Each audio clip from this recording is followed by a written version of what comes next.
Welcome to the Hunter Report, and today Sony just announced the a6500, which is the APS-C line of cameras. Now this is the Sony a7S II, it's a full frame camera, and this is the Sony a6000, it's an APS-C camera. I use this a6000 as a backup to my a7S II here, and I've been shooting with the Sony system for many years. So let's go ahead right now and talk about the main upgrades of the a6500, which is very quickly released over the predecessor, the a6300. If you don't know, this is pretty much par for the course with Sony. They pretty much release any new feature as soon as it's ready.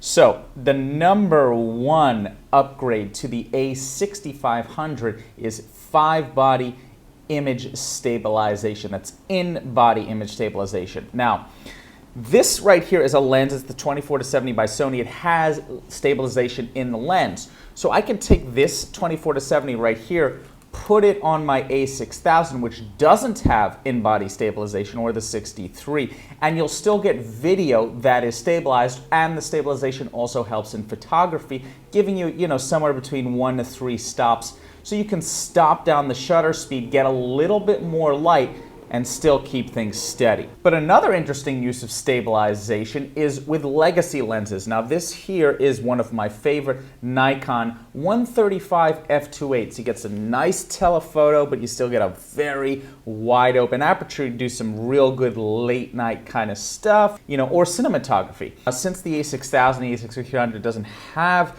in-body image stabilization, you get that 65, and that would be a reason to go ahead and put on a legacy lens to your 6500 and get some image stabilization. Great for late night music, jazz kind of stuff, and also for cinematography. Would I recommend using a manual focus lens for sports and fast moving people? Absolutely not. Slower moving things like the situations I mentioned just before are perfect. That's one of the biggest differences that the a6500 offers. And it's at a higher price point at around $1,400 as opposed to $1,000 for the a6300. So you're basically paying for in-body image stabilization and a whole bunch of incremental upgrades. Now let me talk about the non-incremental upgrades, the upgrades that have shifted the paradigm in the a65. So we have touch screen now. To me, part of the holy grail of photography is a camera that has touch screen and has the ability to flip up 100% so you can frame yourself. Right now I'm shooting on a camera, I can't frame myself, so I had to, before I set up this shot, I had to go around, make sure I was framed up somewhat right, and then come back, and it's just a pain in the butt.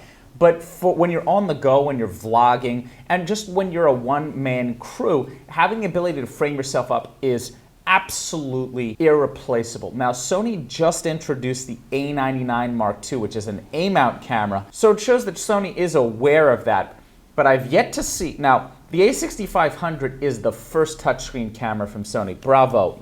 Many other camera manufacturers have had it 2 to 3 years ago, and that is a paradigm shift. That's one of the reasons that I like shooting on my iPhone, because I can just touch focus and touch expose.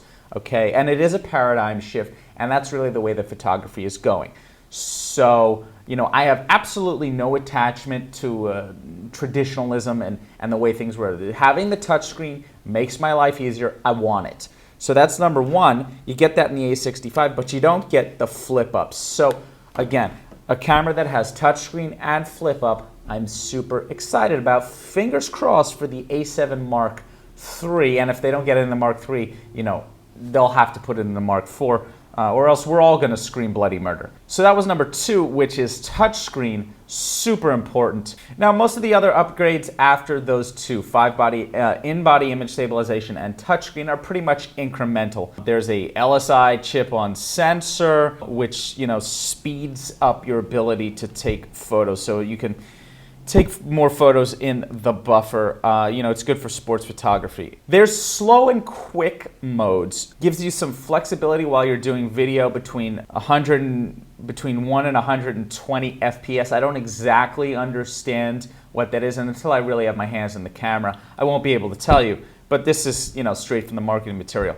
You can extract 8 megapixel stills from 4K footage. Now, this isn't the end of photography as we know it.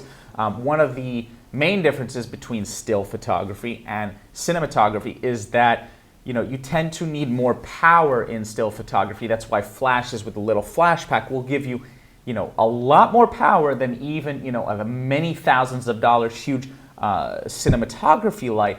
And so there still are differences between still photography and motion photography, but you can still extract 8 megapixel stills from 4K footage. So, that's sort of cool. Is it gonna end the life of the set photographer? No, I don't think so, because the set photographer also captures moments between actors that are, off camera and, candid kind of stuff. I've been a set photographer before, love doing that. Improved shutter mechanism, so it's, stronger, quieter, faster, incremental, slightly wider design, slight differences in the buttons. The menu system is revamped. Now, lots of people, from the Canon world have been screaming bloody murder about the Sony menu system. I did a video, a few months ago, how it's really not such a big deal if you just take the time to learn your menu system. And I really, I think Sony's allowing the tail to wag the dog. I'm sure people will have complaints about the new menu system. So it's really not, the end of the world.